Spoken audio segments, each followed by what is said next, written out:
Hi everybody and welcome to Talking Cars with Consumer Reports. I'm Tom Mutchler. I'm John Lincove. I'm Gabe Shenhar. And I'm Ryan Pszczolkowski. We have a very special end of the year episode for you. We're going to review our favorites and honestly our not so favorite cars of the past year. We're going to start with our favorite cars first. Ryan, your favorite cars. I gotta go first? Yeah. Oh, it's like ordering dinner with, once again, another story that talks with my wife and I, when we got to dinner. You order first, yeah. Well, I did the video for it, and I thoroughly enjoy driving it every time I drive it. It's a Fiesta ST. I figured I would pick something a little bit on the lower end of the price scale there. That is a blast to drive that car. It's not the most practical. We talked about this, but it is, and it has its other vices, but it is. Gabe was sad he wasn't here for that episode. Yeah, I was really sad because, I mean, that is one awesome hot hatch. I mean, and it's not a matter of being young to love that car. I mean, it's a matter of Gabe's almost at Methuselah. You know, he's I mean, that car reminds me of my first generation GTI, Golf GTI. I mean, I think it was designed by people just like me that had the first generation GTI and wanted to inject that kind of character in this car, and they did it. They did it. Yep. They did it beautifully. It's made a bunch of other top 10 lists. The car's doing well. Mm-hmm. Your other choice? My other, I really didn't know these cars were going to be in here, but it was going to tie between the two of these vehicles behind us. Between the Tesla Model S and the Audi A7. I thoroughly enjoy both of them. Can I say? I guess I'll let you pick three. If I really had to pick, I think I would say the A7. I really love driving that car. It's just I love smooth. The A7. It glides along is the best way to put it. It just glides. And it's stylish. It looks good. I do. I love Looks it. good, yeah. I like the A6 better for a little less money with a little more room than the A7. But we didn't test that this year. When did you get practical? What? It's the two kids in the back with the car seats. No, the A6 is awesome. But do it. That was the only concession in the sense of, you want a little more space. No, the other day, I had to take the Audi A7 to our Yonkers headquarters. So I'm leaving my house before 7 in the morning. I'm getting back after 7 at night. It was a long drive. It was 5.5, 6 hours in the car. I can't think of anything else at the track I would rather have done that trip in. Rather be in, right? Yeah. Very comfortable. Between either crawling along at traffic or hauling ass at 80 miles an hour to try to get to my meeting on time. Getting 35, 36 miles per gallon in that mixed driving, which is very impressive for a diesel. 0 to 60 is like 6 seconds. Oh, yeah. It's a gorgeous car. Yeah. The A7 is a stunning, stunning car. Great interior, great seats. You did well picking the color combination. I love the musky gray and the brown leather. Yes. I was thinking of you. So, I appreciate that. Thank you for thinking of me. John, your favorite two cars. All right, so like Ryan, the Fiesta ST. To all the forum people out there, you don't need more power in this car. There's a whole discussion after our last video about, they say they don't need more power. You know what? There's plenty of cars you don't need a lot of power. A lot of power means bigger brakes, means heavier suspension. You are un-American. You I grew up with more power. I grew up with Corvettes in the house. You know more power, what? F yeah. Yeah, Team America, power. That's right. Yeah, you don't, because you know what? At certain times, you just overwhelm yourself. You overwhelm the car. It becomes a you're Focus. Not having fun. Focus ST. It becomes a Focus. Yeah, and that's not. I know you can chip everything up. Oh, totally enough. I mean, otherwise you just completely ruin the balance of the car. Yeah, it's fun at what it is. It doesn't need to be overwhelmed with more power, because then it gets more weight and that. The other car, the GL diesel. Ooh, the Mercedes that was up there on my list. Extreme ends of the spectrum of price for us, and for the most part. But that car, again, diesel powertrain, you're getting 25, 26 carrying 4 people, tons of room. Luggage, bicycles on the back on the highway, super comfortable, great visibility, ease of access, a lot of power features. Really impressive, especially compared to the previous generation we drove. I'm glad you mentioned that. Our GL, we had a GL 350 Blue Tech. Yeah, which is the base model. Yeah, which was $72,000. And I would take it if not for one little problem. The reverse in the rear camera, that's turn on if the radio is off.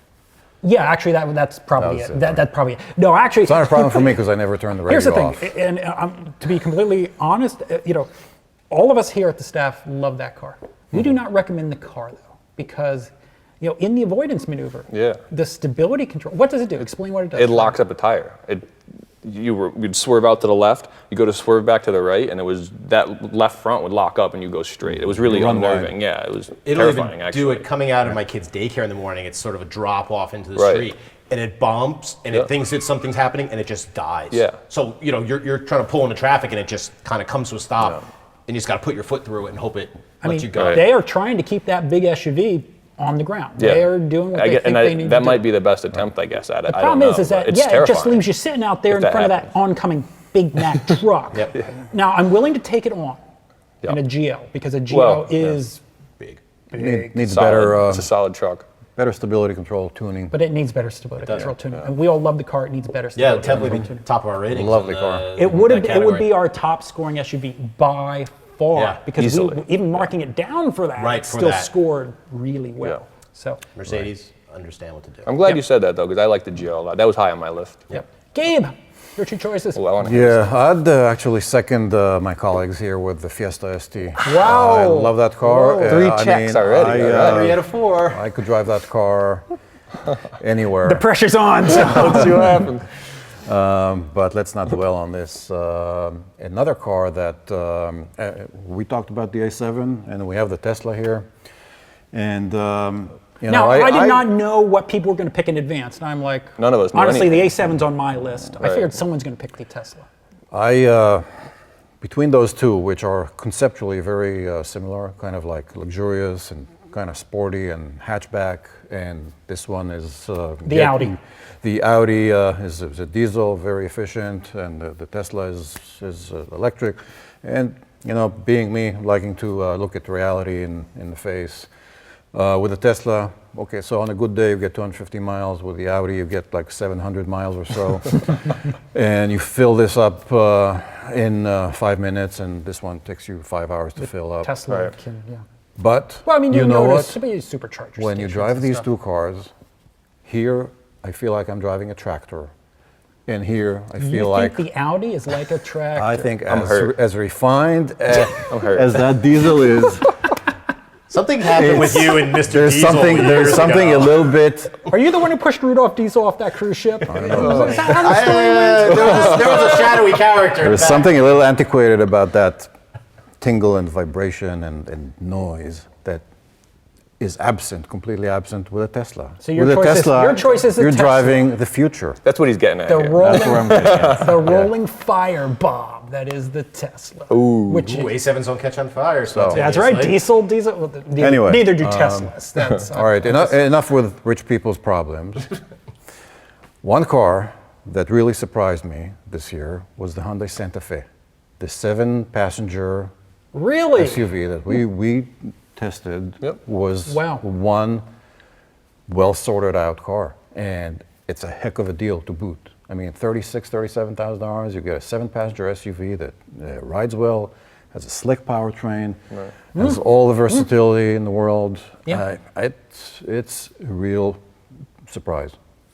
Yeah, it's a big mover in the segment, and it makes cars like the Honda Pilot look extremely outdated. Oh, it makes the Pilot long look in the tooth. ancient. Yeah, and I don't know if Traverse, it's coming at you, Traverse. You know? right, and I don't know if whatever changes came from the MDX that are going to be pushed to the Pilot are really going to make it stand out against the Santa Fe. It's on its last legs. The Pilot's getting replaced soon. Yeah, But you know, they have a lot to shoot for. it's interesting you pick that because Hyundai gets a lot of things right. They always get the value proposition right. They're often getting the styling right. Yeah. They're not so hot with ride tuning. And they did really well on that car. On that one, they did. Yeah. Yeah. I mean, I have a bunch of minor gripes. I'm not that comfortable in it. You know, I don't fit in it quite right. But for an awful lot of people, that is a really nice car. Yeah. So that brings me to me. My two picks, which, yeah. What do you mean, they're going to be great. I'm excited. Because they're from you. My top pick was the yeah, you because gave they're that from me. You know, I want to come back to this video. My top pick was the Audi A7. But when I picked my picks, I wondered what are the cars that we have in the fleet that I always gravitate to, that I want to drive out any chance I get. That's the real test. That's the real test. Yeah. And the second one, and I've caught in flack for this in other episodes of people saying I sound like a commercial for this car. And no, it is not the Dodge Durango, which, it's like a drinking game. I have to mention in every episode you do a shot. Good idea. I know where you're going with that. Cadillac ATS. That is.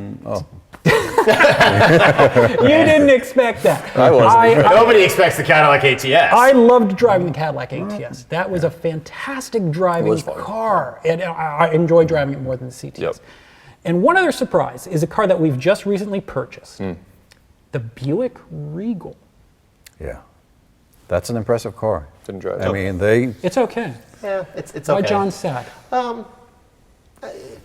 It doesn't really move me. I think that the market, as far as the Germanic American sports cars like CTS, ATS, or just your pure Germans, whether it's your 3 Series, even your C-Class, I like them a little better than the German General Motors. The Here's Opel, why I the think- Opel GMI's car. So. Here's why I think you're wrong. Okay. Okay. Just to put this up. Bring it. The Mercedes CLA, the Regal costs about the same as the Mercedes CLA. It is by far a better car. Yes. It drives better. It is more It's comfortable. actually- it is refined. It is. It's more of a Mercedes than the CLA is. That's right. Despite Because it rides well, it handles well, it's I quiet. was going to say the it's CLA is not comfortable. even a Mercedes. I swear. no, it's not. No, and I mean, the thing is, we bought that Regal. We bought a 2014 because they made some updates. I could not get near that car for the first 1,500 miles. That car was always signed out. Because I grabbed it first. God, Yeah. now I know my competition. I know Yeah. I know who I have to beat to the keyboard. It's a very well balanced, very nice car. I think, like you said, that the Santa Fe doesn't fit you. I don't really find it myself super comfortable. In the That's Regal. fair. So when you get in and you're not supremely comfortable, I rub. The I dead sit pedal's a little close. The dead pedal's close. I That's tend to my sit a little biggest more race complaint. car splay leg, so I'm rubbing against the center. Because you are a race car driver. I am. Well, you live your life a quarter mile at a time at the test track. Thank you for the Paul Walker tribute. I appreciate that. Thank you. It just doesn't do it for me. And again, like I said, it's an older model that's competing against some newer ones that are doing what it did better. The ATS is better as the ATS is a lot German, more money. but as the German car Different from concept, GM that paved the way and it was great when it came. But now to me it's feeling a little long in the tooth and needs a freshening. Okay, well, it just got a freshening. And more fresh. Needs a- Okay, John's wrong. Next, we're going to talk about the cars we don't like, the cars we hate. Ryan. The Fiat 500L was a disaster. That car's a piece of crap. And it had promise. What promise did it have? Roomy, runabout. That okay, fine. I tried. Looks funky and whimsical, and It's got a lot of room. This Yeah, but it's Italian Euro. The press car was chic. nice. Yeah. The press car worked well driving around. The press car had a big sunroof, which was the biggest. And yes, the big sunroof and the fact you can get a stick shift. We've driven a stick shift. It's The better with the stick shift works well in that Yeah, car. yeah. That dual clutch, that was Euro horrible. twin clutch is horrible. Horrible. And the car's been not really reliable. It's uncomfortable. No, it rides uncomfortably. The seat's uncomfortable. And Some for- of the controls are. And for all this, Oh, the controls. $25,000. Yeah, the controls were. Yeah. Yeah. Any other cars you don't like, Ryan? The Scion TC. Why don't you like the Scion TC? Because it doesn't What did it do to shift. hurt you? That thing, Joe and I drove back from Impo with it. Because I took the Fiesta ST Yeah, from you. and you bagged us. Yeah. That we sounds drove like the- Gabe. He put his key tag on it. I went around to put his key tag on. No, we all had to drive, put miles on the cars, whatever. But Joe and I got the Scion. Joe drove there, so I was driving home, and I drove the Scion home. And I'm sitting on, I don't know what highway it was, but I'm sitting on the 84. high. Yeah, it was 84 at that point. Yeah, And 4-lane road. Yeah, cruising along at 70, Well, let's 65 say miles per hour. 65 miles Around the speed limit, right around. And the thing's sitting in like third gear at like 4,000 RPMs, and I'm looking around like, did I put this? I thought I knocked it into sport mode or something. Now, they claim it has some sort of rev matching. matching in the automatic, which is completely frivolous. It's BS. and I didn't need any rev completely, matching on the highway. I called was just an driving automatic along, yeah. It matches when you downshift or upshift. But I mean, that's not the only reason. That's the shifting issue. But it's like sitting in a cave. It just stiff, and the steering is it's just like sitting in a pit inside of a cave. Because you're down low trying to look out of the cave. and it's horrible. Yeah, It's like in Silence of the Lambs, the pit inside the basement. Yeah. That bad, right? that just went too far. That's kind of how that car is. That's just Maybe it reminds you of fava beans. I don't know what that means. Yeah, you know what? The thing that bothers me about the TC is that the car's a lie. The car, you think it's going to be sporty. Yeah, it's not. it's You think it's not. going to be fuel efficient, and it's not. It's an affectation. Yeah, it's on all counts. It's But it's the 10th anniversary of the car. Is it really? Yeah, It's I been think- around 10 Oh, years. now I feel Or is guilty. it Scion 10 years? They had a big No, rollout. I think you're yeah, right. I they had think a big you're right rollout. about The New York that. Auto Yeah. Show. It's the 10th anniversary of it. We They try gave to it the block out cars we don't like. Yeah, well, that's etched in my memory. There you go. What's What amazing? else- I'm sorry. What's Go ahead. amazing? You go from this FRS to this TC. There's the thing. It's You like, know, what? Toyota can do Yeah. this. Toyota. Yeah, they proved they've done. They've done. Wait a it, minute. yeah. What Toyota can do? Subaru did the car. Yeah. Yeah. It was a joint effort, right? You know, I hate saying Gabe's right. They could at least But style still, a car. They could, yeah. Well, that's it. On top of it, it's ugly. Yeah. I mean, I just. You think? yeah. Yeah. It's like Yeah. a door It is. wedge with a That's spoiler on it. those are the two cars that It looks stuck like out. a half that- track. It's like, chop, Yeah. chop, and stop. Yeah. That was step West one. Coast John, custom. what's on your mind for cars you don't like? Lexus IS 250 and the Mercedes-Benz CLA. Look, do we need to rehash the episode where I went off on either of them? The Lexus IS, I will challenge all the fanboys to ignore what people said The about fanboys the are angry. IS They are angry. 350 F Sport. That show has gotten a lot of angry YouTube comments and people voting thumbs down. It hurts. Thumb down it again. I don't care. It's a junky car. Well, you don't have to look at the metrics. It's, Yeah. Oh, wow. the seats are awful. The interior is tiny. The engine is guttural and can't really pull the car in all-wheel drive. At least you have the giant hump in the footwell. I don't understand how Lexus could phone it in on this car. You know, to be fair, we had said in that earlier episode that the car magazines had only driven, the 350 F Sport versions. Because now that they've started driving the lower versions, that IS 250 all-wheel drive, like we bought, that cost that car a spot in Car and Driver's top 10 list. They basically said it. Because you know what, it was part of a carefully crafted campaign of, we're only going to put out the IS 350 F Sport for you to have in your press fleet for your comparos. Well, sure, we went out and bought the car at 80%. 90% of the people are going to buy. Depending on to clarify some other YouTube comments, Yeah. 80% of people buy the 6-cylinder, buy the 250. The IS Yes. 250. The all-wheel Yes. drive is going to be probably half of that, so it's 40% of people are going to even buy in the all, car. even in rear-wheel drive, it's still going to have the failings of just an undermatched engine and the small interior. Even if you want the big engine, still the tiny interior, the controls are abysmal. The mouse is another problem. So yeah, And then the CLA is go just back to cramped, small, not a Mercedes, not enjoyable to drive, not engaging. It's selling really well. You know, it will. You know what? The Volkswagen Jetta sold really well in its first couple years. You go look at sales numbers now. Volkswagen's had one of their worst years. So they'll pull people ahead. You'll get new people to come in, but doesn't mean that it's going to have legs. A term you see a lot on the internet is fake rich. It feels it's The $30,000 millionaire, like in Dallas, Texas. You're going to lease. Exactly. You're going to lease the thing. Gabe.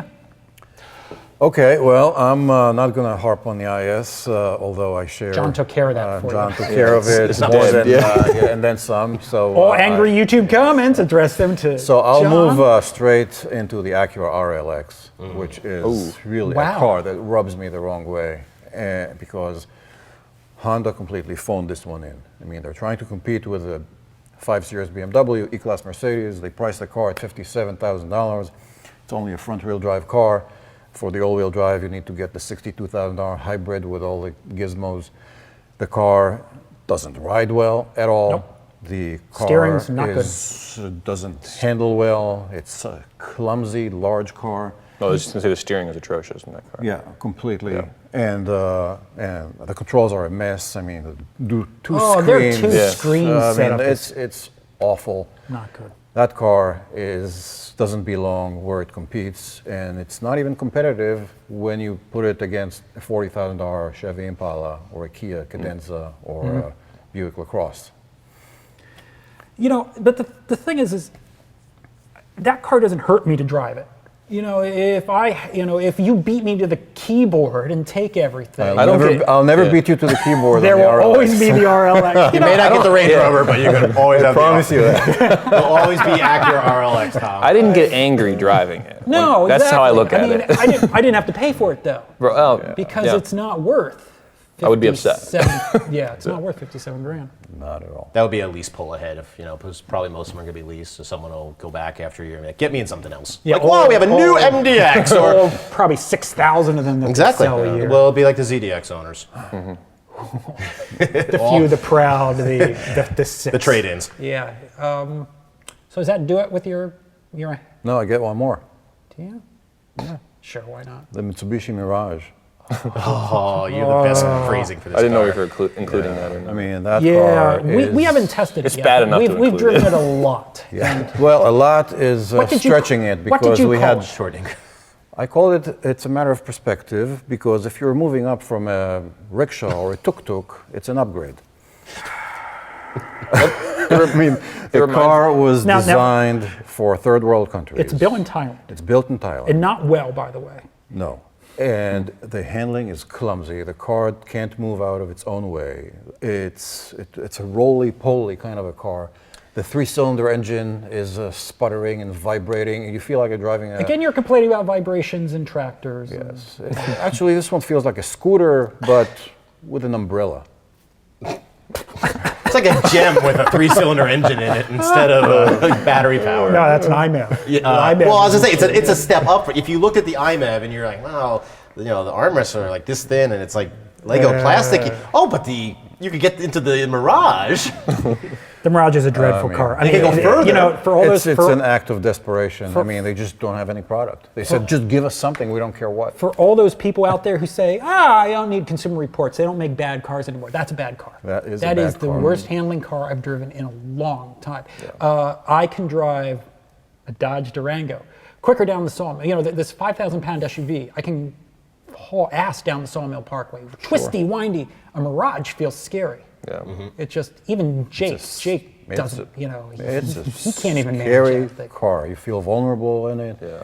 It And doesn't it's instill any confidence. $16,000. It's crazy. That buys you real cars. I feel when I get in that car, I feel like I'm in like a time capsule from like 10 years ago. Like that car would have been decent Yes. 10 years ago in that economy compact size car. You know what I mean? Like This was a or Hyundai maybe- first offering maybe when they longer hit than the 10 United years. States. Maybe Oh, it's like an early 86 80s, Excel. Yeah, when well, you yeah, were born. it is. I know. The I lose track of time. Maybe cardboard- 20 years ago. Okay. but I feel like I'm in like I'm in like a time capsule. Like this car was hidden somewhere, and then they pulled it out, and here Surprise. it is. You know, it's like Yeah, I mean, I think Mitsubishi gets a lot of sales simply because they're generous with credit. Yeah, they are. They're the. Look, They're the tough to say, subprime but they're the of subprime. for cars. Yeah, Yeah, if you're and- desperate and- for credit and a new car, that's where you Well, go. but there's a thing. If you can find a dealer. Yeah, I mean, if you're unfortunate enough, I mean, Mm-hmm. forget about the Range Rover stuff. Forget about, you know, if you're unfortunate enough that you know you don't have very good credit and you need a car, it's hard to finance used cars if your credit's bad. So it gives you a new car with a warranty. With Suzuki gone, it's the only option. Yeah, You know, and the Kizashi would have been a heck of a lot better choice. than Kizashi. that. that was a I cool like car, I like yeah. the Kizashi. Kizashi was a good car. good looking too. We touched on one of the cars I really don't like. I really don't like the Fiat 500L. Oh, okay. The other car I really don't like is the Buick Encore. Oh, yeah, I saw you and Joe coming back from lunch. You look like He a was pit- driving it. You noticed that? That's Yeah. true. That's true. I had my It's a hood up. I don't want to be clown caught car. dead in that thing. That is a weird. Well, little you have a car. status to keep up. Yeah, well, it's Range Rovers and 911. A7s. Yeah. Yeah, exactly. I can see that. Life's I mean, too short. Look, I understand the appeal. It's small. It's got lots of luxury stuff. You can't get a power seat recline. You're actually, cramped in it like this. It's funny you say that because it took me 10 minutes. It has a knob for the back recline that I couldn't find it. Yeah, Like, the it's lever, down on because the lever side. gets hidden under the Yeah, it's seat like- belt. But it has the power. It's got rest power of back it. and forth. Like, I mean, it's got brown leather. I'll give it that. makes it look maybe nice. The car looks like a caricature of itself. I mean, the proportions are so odd on that car. Well, the thing that gets me more is you're charging nearly $30,000 for a Chevy Sonic-based car with a 1.4-liter turbo that doesn't get out of its own way, doesn't get very good fuel economy. The idea is great. You know, kudos to the idea. The packaging, Execution was. the execution. The idea is great because it's probably the only small SUV that it's quiet and it rides comfortably. You know, the Escape and the Cherokee. Yeah, and it's easy to park. Yeah. It's going to get hammered by the Q3. It's going to get hammered, likely is, by the X1, the Mercedes GLA. They're going to have, but there's a different buyer market. Yeah, It's that's a their- different that's- buyer market. that's the- I think the I think target. an older. Well, Let's face it, an older audience who likes Buicks. my mother-in-law's sister down in Florida, they bought one. Came to me excited about their their purchase of What the do you do? Encore. What do you After do? the fact? I said, you know what? What do you do? What do you do? What do you do when a Well, family member tells you, "I bought a car"? This is normally you what hate"? happens. You know, someone comes to you, Tom. What do you think about the Buick Encore? And you say, I say, "Kill it with fire." And they go, "Oh, I Did you haven't buy had one? one for 2,000 miles, and we think it's great." And then you have that awkwardness. So I've learned after 11 years to go, "Oh, well, did you buy one? Are you Exactly. thinking of buying one?" And then they'll tell me, and I'll say, "Oh, well, you know, here's the good, here's the bad, and you know, if it works for you, that's great. You know, let me know how it goes." So you try to smooth it out. You tap. That's probably. Try to find the positives right away. And just Well, it's got a roof. right. You don't get wet. It's like a scooter with an umbrella. It's not a Mitsubishi Mirage.